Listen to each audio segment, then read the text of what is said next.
Hi friends, ഞാൻ doctor Rajendran. ഞാനിന്നിവിടെ ഉണ്ടാക്കി കാണിക്കാൻ പോകുന്നത് ഒരു നാടൻ പലഹാരം, അലമാരയിൽ അലങ്കരിക്കുന്ന ഒരു പലഹാരം. നമ്മുടെ നാടൻ ചായക്കടകളിലെ വെട്ട് കേക്ക്. അപ്പോൾ ഇതിന് വേണ്ട ഇൻഗ്രീഡിയൻസ് ആണ് ഈ എടുത്തു വെച്ചിരിക്കുന്നത്. മൈദ നമുക്ക് ഒരു അര കിലോ എന്ന് പറയുമ്പോൾ ഏകദേശം 4 കപ്പ് മൈദ വരും. 1 ടേബിൾ സ്പൂൺ നെയ്യ് വേണം, 1 ടേബിൾ സ്പൂൺ തൈര് വേണം, 2 മുട്ട, 1 കപ്പ് പഞ്ചസാര. മധുരം കുറച്ച് മതി എന്നുള്ളവർ കുറച്ചുകൂടെ കുറച്ചെടുക്കാം. 1/4 ടീസ്പൂൺ ഉപ്പ്, ഏലക്കാപ്പൊടി. ഇത്ര ഇൻഗ്രീഡിയൻസ് ആണ് ഇതിന് വേണ്ടത്.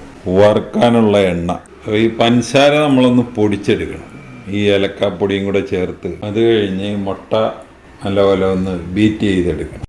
ഇതിൽ പാലിൻ്റെ അളവ് എന്തുമാത്രം വേണ്ടി വന്നു എന്ന് നമുക്ക് അവസാനം പറയാനേ പറ്റും. എന്തായാലും 1 കപ്പ് പാല് വേണ്ടി വരും. അപ്പോൾ ഈ മുട്ടയും കൂടെയൊക്കെ ഒഴിച്ച് പിന്നെ പാലൊഴിച്ചാണ് ബാക്കി കാര്യങ്ങൾ കലക്കുന്നത്. അപ്പോൾ അതിൻ്റെ പരുവത്തിന് വരത്തക്ക രീതിയിൽ നമ്മൾ പാലൊഴിക്കേണ്ടി വരും. പഞ്ചസാരയും ഈ ഏലക്കപ്പൊടിയും കൂടെ ഒന്ന്, പഞ്ചസാര പൊടിച്ചെടുത്തിട്ട് നമുക്ക് ഈ മൈദയിലോട്ട് ആഡ് ചെയ്യാം. പഞ്ചസാരയും ഏലക്കപ്പൊടി. ഇനി 1/4 ടീസ്പൂൺ ഉപ്പ്, നെയ്യ് 1 ടേബിൾ, തൈര് 1 ടേബിൾ സ്പൂൺ തൈര്, 2 മുട്ട നമ്മൾ പൊട്ടിച്ചെടുത്തിട്ടുണ്ട്, നല്ലപോലെ മിക്സ് ചെയ്തിട്ടുണ്ട്. ഇതെല്ലാം കൂടെ ഒന്ന് കുഴക്കുക. ഇനി ഇതിലേക്ക് ആ മുട്ട മിക്സ് ചെയ്ത് വെച്ചിരിക്കുന്നത്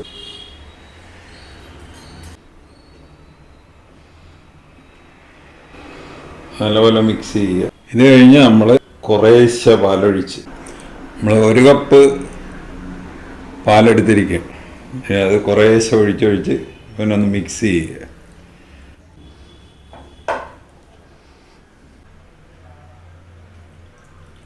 അപ്പോൾ നമുക്ക് ഇതിന് വേണ്ടി വന്നത് 1/4 കപ്പ് പാലാണ്. 1/2 ടീസ്പൂൺ ബേക്കിംഗ് സോഡ കൂടെ അതിൻ്റെ അകത്ത് ഇട്ട 1/4 കപ്പ് പാല്, 2 മുട്ട, 4 കപ്പ് മൈദ. അപ്പോൾ ഇതെല്ലാം നല്ലപോലെ സോഫ്റ്റായിട്ട് കിട്ടിയിട്ടുണ്ട്.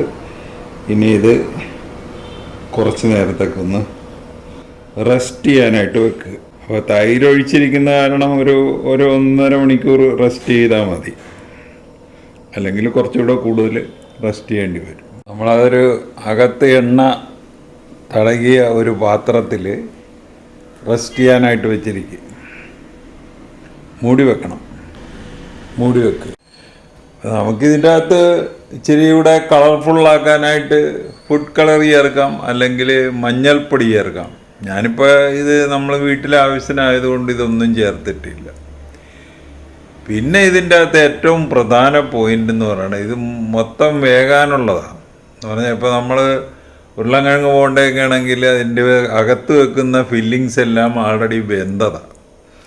അപ്പോൾ ഇത് മൊത്തം വേകാനുള്ളതായതുകൊണ്ട് ലോ ഫ്ലെയിമിൽ ഇട്ട് വേവിക്കണം, ടൈം എടുത്ത് വേവിക്കണം, അല്ലെങ്കിൽ പുറവ് ഭാഗം നല്ല ബ്രൗൺ കളറാകും, അകം ഭാഗം വേഗത്തില്ല. നമ്മളിത് ചെറിയ കഷ്ണങ്ങളായിട്ട് എടുത്തിട്ട് ഇതുപോലെ വെട്ടിയിടണം. ഇനി വെട്ടിയിടാതെയും നമുക്കുണ്ടാക്കാം, എങ്കിലും നമ്മൾ വെട്ട് കേൾക്കുന്നാണല്ലോ പേരിട്ടിരിക്കുന്നത്. അപ്പോൾ ഇങ്ങനെ ഇതിൽ കൂടുതൽ വലുതാക്കരുത്. എന്ന് പറഞ്ഞാൽ ഇത് എണ്ണയിൽ കിടന്നങ്ങ് വലുതാകും. നമ്മളിങ്ങനെ ചെറിയ ഉണ്ടകളുണ്ടാക്കി കട്ട് ചെയ്ത് വെച്ചിരിക്കുക. നമ്മൾ ഈ പാത്രത്തിൽ ഇച്ചിരി ആദ്യം ഇച്ചിരി നെയ്യ് പുരട്ടിയിട്ടാണ് ഇങ്ങനെ, അന്നേരം പെട്ടെന്ന് അതിൽ നിന്ന് എടുക്കാൻ പറ്റും.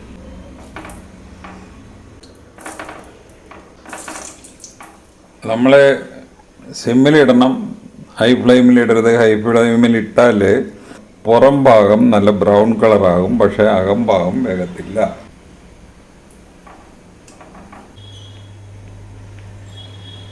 ഇടയ്ക്കൊന്ന് ഇതൊക്കെ ഒന്ന് മറിച്ചും തിരിച്ചും ഒക്കെ ഒന്ന് ഇട്ട് കൊടുക്കണം. നമ്മൾ ഈ കളറാകുമ്പോൾ ഇത് കോരാം. ഈ കളർ നമുക്കിപ്പോൾ കോരാവുന്ന കളറായിട്ടുണ്ട്. അപ്പോൾ ഇതാണ് അതിൻ്റെ കോരാവുന്ന കളർ. ഇനി അടുത്ത നമ്മുടെ ഒരുമാതിരി കോരാവുന്ന കളറായിട്ട് വരുന്നു. ഇനി അടുത്ത സെക്ഷൻ ഇടുക. ഇതൊക്കെ ഒന്ന് തിരിച്ച് ഒന്ന് മറിച്ചൊക്കെ ഇടണം. കോരാറായി. നമുക്ക് ഈ വെട്ടൊന്നും ഇല്ലാതെ ഇങ്ങനെ വേണേലും ഇടാം. ഇതിപ്പോൾ നമ്മുടെ വെട്ടില്ലാത്ത വെട്ട് കേൾക്കാം, അതിന് വെട്ടില്ല. ബാക്കി നമുക്ക് പഴയതുപോലെ തന്നെ ചെയ്യാം. ഞാനിതിൻ്റെ ഇടയ്ക്കൊരു പരീക്ഷണം നടത്തി എന്നുള്ളതേ ഉള്ളൂ. നമ്മുടെ വെട്ട് കേക്ക് റെഡിയായി. അപ്പോൾ ഈ റെസിപ്പി അനുസരിച്ച് നമ്മളൊന്ന് ഉണ്ടാക്കി നോക്കുക. ഉണ്ടാക്കി നോക്കിയിട്ട് ഇഷ്ടപ്പെട്ടുവെങ്കിൽ ഞങ്ങളുടെ ചാനൽ സബ്സ്ക്രൈബ് ചെയ്യുക. വേറൊരു വീഡിയോ ആയിട്ട് നമുക്ക് വീണ്ടും കാണാം. Thank you.